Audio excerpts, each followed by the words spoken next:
नमस्कार, सत श्री अकाल, आदाब आप सभी रसिक श्रोताओं का मैं अन्नू कपूर हार्दिक अभिनंदन करता हूं, वंदन करता हूं आपके चहीते प्रोग्राम में जिसका नाम है सुहाना सफर विद अन्नू कपूर, सिर्फ 92.7 बिग एफएम पर। धन्यवाद, थैंक यू वेरी मच। आज के सुहाने सफर में गीतों के साथ मैं लेकर आया हूं आज कुछ किस्से। वो कितने रुपए थे जिनकी वजह से ग्रेट मीना कुमारी का पार्थिव शरीर अस्पताल में तब तक पड़ा रहा जब तक कि हॉस्पिटल का बिल नहीं चुका दिया गया। वहां कौन कौन मौजूद था, ये रुपए किसने दिए, ये दास्तां लेकर आया हूं आज आपके लिए इसी शो में। और साथ साथ एक और दास्तां जहां भगवान दादा ने एक थप्पड़ दिया हीरोइन के चेहरे पर। इस थप्पड़ ने इस एक्ट्रेस को फिल्म इंडस्ट्री से दूर कर दिया 3 साल के लिए। 3 साल तक ये एक्ट्रेस कुछ काम नहीं कर पाई। कौन थी ये? ऐसे और भी बहुत सारे किस्सों के साथ और कुछ नगमों के साथ शुरू करते हैं आज का खेला सुहाना सफर विद अन्नू कपूर। तो जनाब, आज का पहला किस्सा, बात एक गाने की, पिक्चराइज्ड ऑन जॉय मुखर्जी।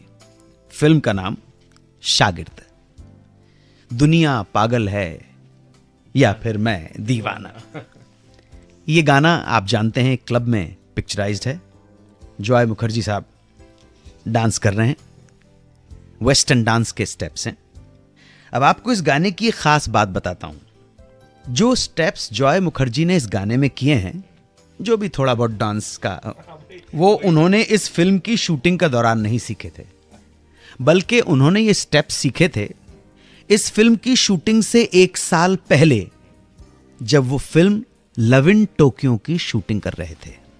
हुआ यूं कि जॉय मुखर्जी साहब इस फिल्म की शूटिंग के लिए, लव इन टोक्यो की शूटिंग के लिए टोक्यो जा रहे थे और उन्होंने सोचा कि बीच में एक ब्रेक ले लें, तो ब्रेक ले लिया हांगकांग में।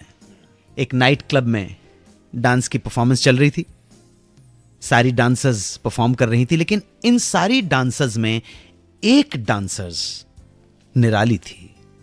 उसकी बात ही कुछ और थी, उसका डांस ही कुछ और था। आपको लग जाता है ना कि यार ये कुछ अलग है। तो जॉय मुखर्जी इस डांसर से बहुत इंप्रेस हो गए और इस परफॉर्मेंस के बाद जाकर उससे मिले, अपने आप को इंट्रोड्यूस किया और पूछा कि क्या आप मुझे डांस की ट्रेनिंग दे सकती हो। डांसर ने हाँ कह दिया और उसके बाद अगले दिन जॉय मुखर्जी की डांस की ट्रेनिंग शुरू हो गई। टीचर थी वही डांसर। डांस सीखते हुए जॉय मुखर्जी को लग गया कि ये जितनी आसानी से उस परफॉर्मेंस को कर रही थी, देखना आसान था, करना बहुत मुश्किल है, और पसीने छूट रहे थे।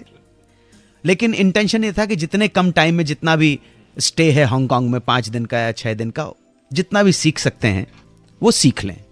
इस डांस क्लास के 1 साल बाद जब उन्हें इस गाने के बारे में पता चला, मतलब शागिर्द के गाने के, और उन्हें बताया गया कि इस तरह के मूवमेंट की जरूरत है, वेस्टर्न डांस है, बॉडी के मूवमेंट है, तो इस गाने में उन्हें वो क्लब वाली लड़की और उससे सीखा हुआ वो डांस या डांस के स्टेप्स याद आ गए और उन्होंने अपनी तरफ से पूरी कोशिश करके उस क्लब डांसर जैसे स्टेप्स इस गाने में किए। दुनिया पागल है या फिर मैं दीवाना। कोशिश तो की, अब वो कोशिश में कितने कामयाब रहे ये तो आप गाना कभी देखे तो डिसाइड कीजिएगा। तो जनाब, बात करते हैं 1955 में आई फिल्म जिसका नाम था बारादरी। इस फिल्म का म्यूजिक नौशाद साहब ने नहीं दिया, लेकिन फिर भी दुनिया को यह लगता है कि इस फिल्म का संगीत नौशाद साहब ने किया है, क्योंकि फिल्म के क्रेडिट में नाम उन्हीं का आता है। यह कैसे हुआ, किसने किया और क्यों किया, सुनिए मजेदार कहानी। हुआ यूं कि मशहूर संगीतकार नौशाद साहब उन दोनों संगीत की दुनिया में बड़ा नाम कमा चुके थे और फिल्म में उनका संगीत होना मतलब कि फिल्म की सफलता की गारंटी। तो इसी वजह से एक बार निर्देशक नक्शब साहब ने उनसे मुलाकात की, जो एक फिल्म प्लान कर रहे थे जिसका नाम रखा गया था बारादरी, और उन्होंने म्यूजिक देने का प्रपोजल दिया। मगर उन्हें इस बात का इल्म नहीं था कि नौशाद साहब उस वक्त कारदार प्रोडक्शन के साथ कॉन्ट्रैक्ट से बंधे हैं, और कॉन्ट्रैक्ट यह था कि साल भर में बाहर की सिर्फ एक ही फिल्म कर सकते हैं। नौशाद साहब ने जब अपनी इस मजबूरी का वास्ता देते हुए उनके साथ काम करने से हेल्पलेसनेस बताई, असमर्थता जाहिर की, तो नक्शब साहब को थोड़ा झटका लगा, लेकिन क्या कर सकते थे। मगर उन्होंने जाते जाते नौशाद साहब से कहा कि भले ही आप मेरी फिल्म मत कीजिए, मगर देखिएगा ये फिल्म आपके नाम से ही जानी जाएगी। अब हठी और अपनी धुन के पक्के नक्शब साहब ने अपनी इस बात को सच करने के लिए एक पैंतरा सोचा। उन्होंने संगीतकार शौकत अली दहलवी को इस फिल्म का म्यूजिक देने के लिए साइन किया और यह भी उनसे मनवा लिया कि इस फिल्म में वो अपना नाम चेंज कर देंगे और उनका नाम रखा गया नाशाद। तो जनाब अब बारादरी का म्यूजिक बना, फिल्म बनकर थिएटर में आई तो संगीतकार शौकत अली दहलवी की जगह फिल्म के टाइटल्स में म्यूजिक डायरेक्टर के आगे लिखा हुआ था नौशाद।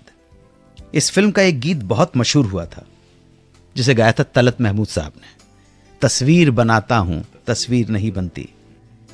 इस फिल्म की खबर जब अखबारों में छपी तो उसमें भी संगीतकार के रूप में नौशाद का नाम छपा था।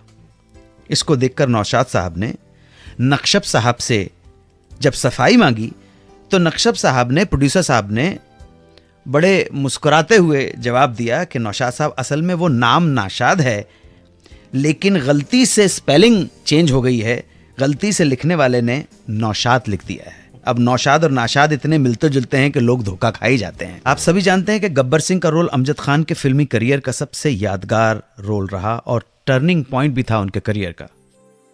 लेकिन बहुत कम लोग जानते हैं कि जब उन्हें ये रोल मिला था तो इस रोल को लेकर जितने वो एक्साइटेड थे उतने ही इनसिक्योर्ड भी महसूस कर रहे थे। ये किस्सा राइटर अनुपमा चोपड़ा की किताब शोले से निकालकर बता रहा हूं। इस फिल्म में उन्होंने शोले फिल्म के निर्माण से जुड़ी तमाम जानकारियां दी हैं।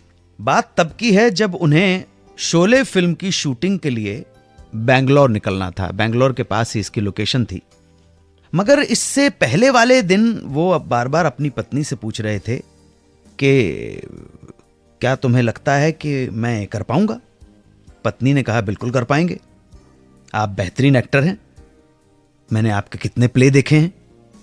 इस पर अमजद खान ने कहा प्ले में काम करना अलग बात है, थिएटर अलग चीज है और सिनेमा एक अलग चीज है।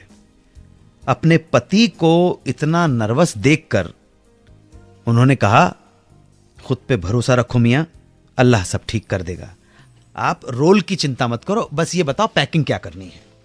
अगले दिन सुबह उनकी फ्लाइट थी और निकलने से पहले जब उन्होंने कुरान शरीफ को अपने माथे से लगाया तब उनकी बेगम को एहसास हुआ कि मियां जी इस फिल्म को लेकर इतने नर्वस हैं कि आज दुआ कर रहे हैं और कुरान को माथे से लगाकर थोड़ा हौसला बंधा, हिम्मत आई और अपनी पत्नी से बोले अमजद खान कि अब मुझे लगता है कि शायद मैं कर पाऊंगा, दुआओं में याद रखना। और ये कहकर एयरपोर्ट की तरफ चल पड़े। मगर सारे रास्ते टेंशन इसी रोल की थी और इसी स्ट्रेस और टेंशन में वो फ्लाइट बोर्ड कर गए। फ्लाइट उड़ी, मगर जब फ्लाइट उड़ी तो उड़कर बेंगलोर नहीं पहुंची।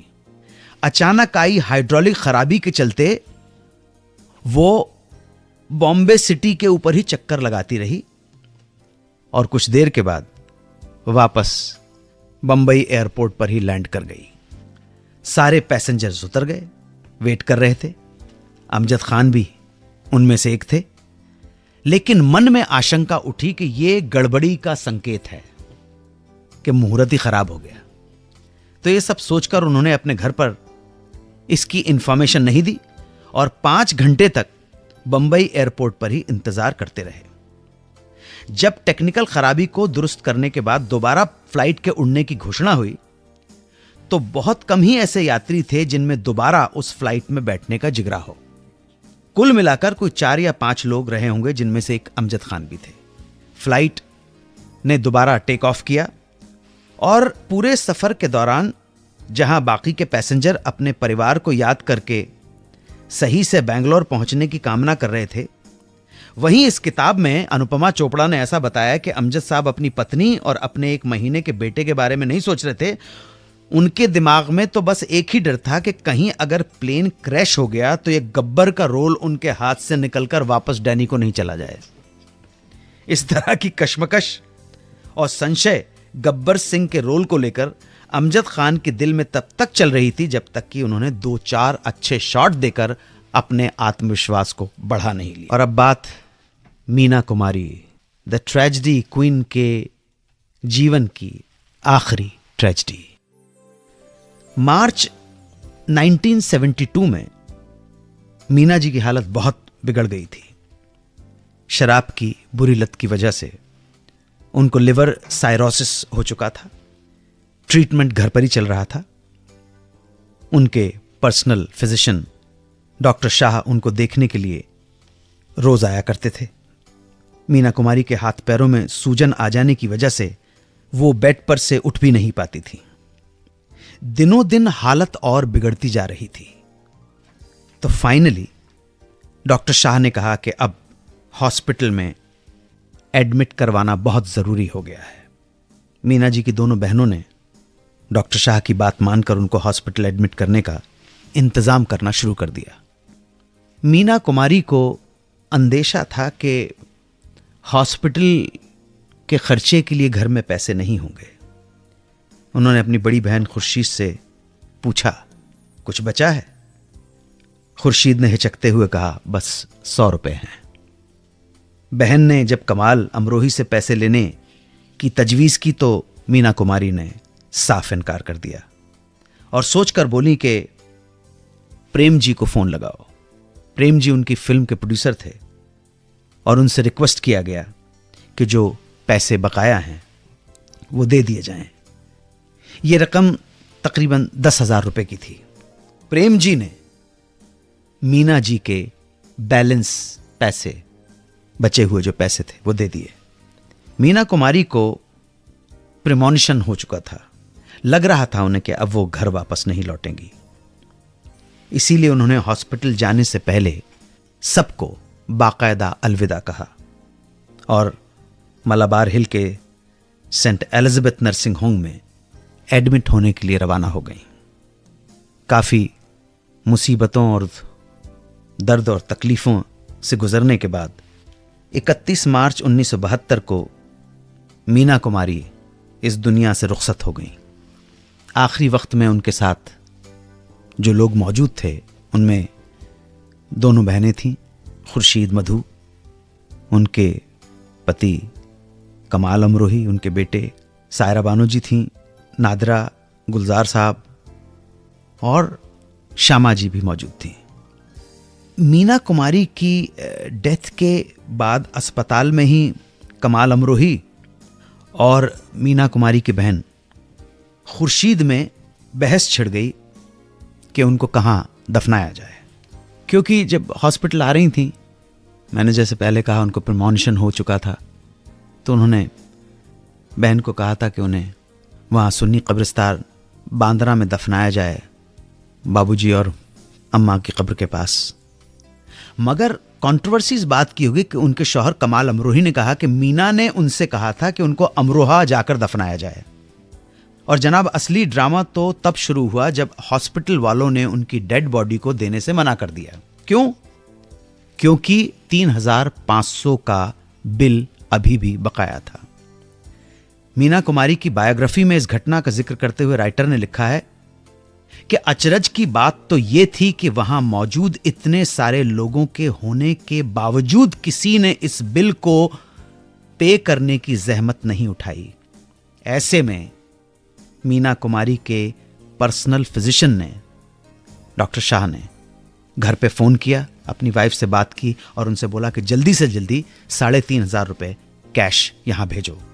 और तब जाकर मीना जी का पार्थिव शरीर अस्पताल से घर ले जाया गया और आखिरी रस्मों को पूरा कर ना तो बांद्रा के शिया कब्रिस्तान में जहां उनके बाबूजी और अम्मी की कब्र है वहां दफनाया गया और ना ही अमरोहा ले जाया गया जो कमाल अमरोही चाहते थे, बल्कि इस ग्रेट अदाकारा, ग्रेट एक्ट्रेस, पोइटेस को मुंबई के मजगांव के रहमत बाग के शिया कब्रिस्तान में दफनाया गया।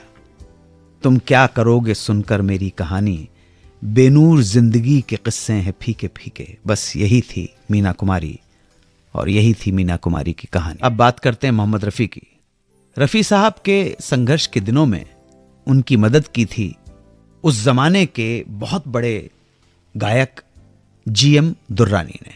ये वो वक्त था जब दुर्रानी साहब और सहगल साहब जैसे कुछ ही गायक इंडस्ट्री में डिमांड में थे, और ऐसे समय में एक नया सिंगर मोहम्मद रफ़ी अपने लिए फिल्म इंडस्ट्री में जमीन तलाश करने की कोशिश कर रहा था।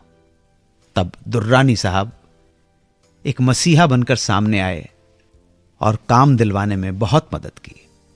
दुर्रानी साहब जितने अच्छे गायक थे उतने ही अच्छे भले इंसान भी थे, और यही कारण था कि सेम फील्ड में काम ढूंढ रहे रफ़ी को वो संगीतकार श्याम सुंदर के पास ले गए और उनसे रफ़ी की सिफारिश करते हुए फिल्म गांव की गोरी में एक कोरस गाने में मौका दिलवाया।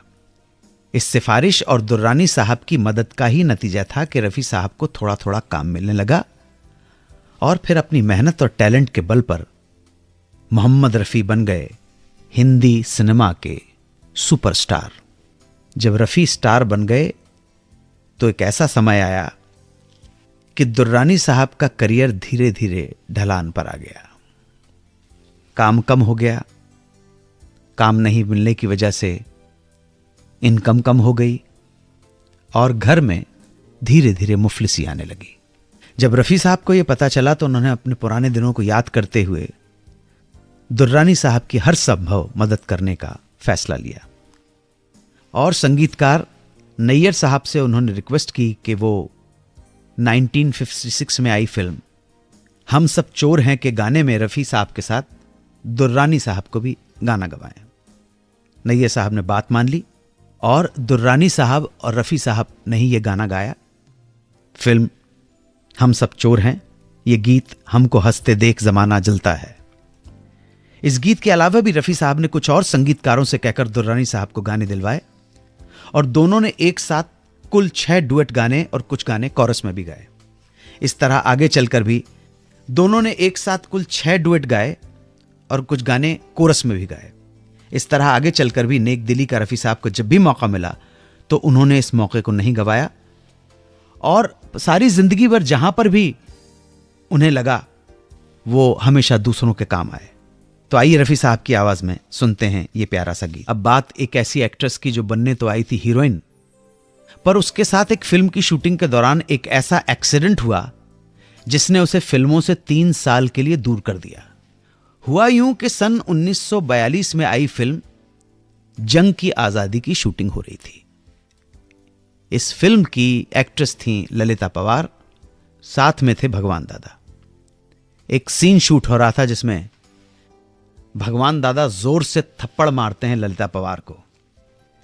ललिता जी ने अपने इंटरव्यू में इस घटना का जिक्र करते हुए कहा है कि जब इस सीन को शूट किया जा रहा था तो न जाने भगवान दादा को क्या हुआ कि दादा ने इतनी जोर से वो थप्पड़ ललिता पवार के गाल पे जड़ा कि वो गश खा के जमीन पर गिर पड़ी और हाफ चेहरा पैरालाइज्ड हो गया। एक्सीडेंट के बाद उन्हें अस्पताल में भर्ती करवाया गया, और इसी थप्पड़ की वजह से उनकी बाईं आंख भी जाती रही। इस घटना ने उन्हें आने वाले 3 सालों तक फिल्मों से दूर कर दिया। 3 सालों के बाद जब वो ठीक होकर वापस लौटी तो चेहरा बिगड़ चुका था। हीरोइन बनने का सवाल ही नहीं था, लेकिन काम तो करना था और काम चाहिए था, इसलिए स्ट्रगल किया तो उन्हें सिर्फ कैरेक्टर रोल ही ऑफर होने लगे, और इस तरह लीड एक्ट्रेस बनने की चाह रखने वाली ललिता जी सिर्फ सपोर्टिंग कैरेक्टर में ही दिखाई देने लगी। ललिता जी कहती हैं कि इस घटना की वजह से उन्हें सिर्फ 25 साल की उम्र में अपने हम उम्र देवानंद, दिलीप कुमार जैसे हीरोज की मां के रोल करने पड़े। ये सब बातें स्वीकार करते हुए उन्होंने अपने इंटरव्यू में यह भी माना कि यह एक्सीडेंट उनके लिए एक तरह से फायदेमंद भी रहा, क्योंकि नॉर्मल कंडीशंस में शायद उनका करियर इतना लंबा नहीं चलता जितना इस एक्सीडेंट के बाद उनका चेहरा और खराब आंख हो जाने की वजह से चला। ललिता जी के साथ हुई इस घटना से लगता है कि कभी कभी ऊपर वाला जो करता है अच्छे के लिए करता है। All well that ends well. मैं आप सबसे लेता हूं इजाजत, जाने का वक्त हो गया है। आप हमें यूं ही सुनते रहिए, प्रेम बनाए रखिए हम पर। आपके कोई भी सजेशन हो तो हमें इस नंबर पर आप मैसेज भेज सकते हैं। हमारा नंबर है 55454, उस पर लिखिए बिग, फिर space, Suhana Safar, then your message. 92.7 big FM पर सुनते रहिए सुहाना सफर विद अनु कपूर।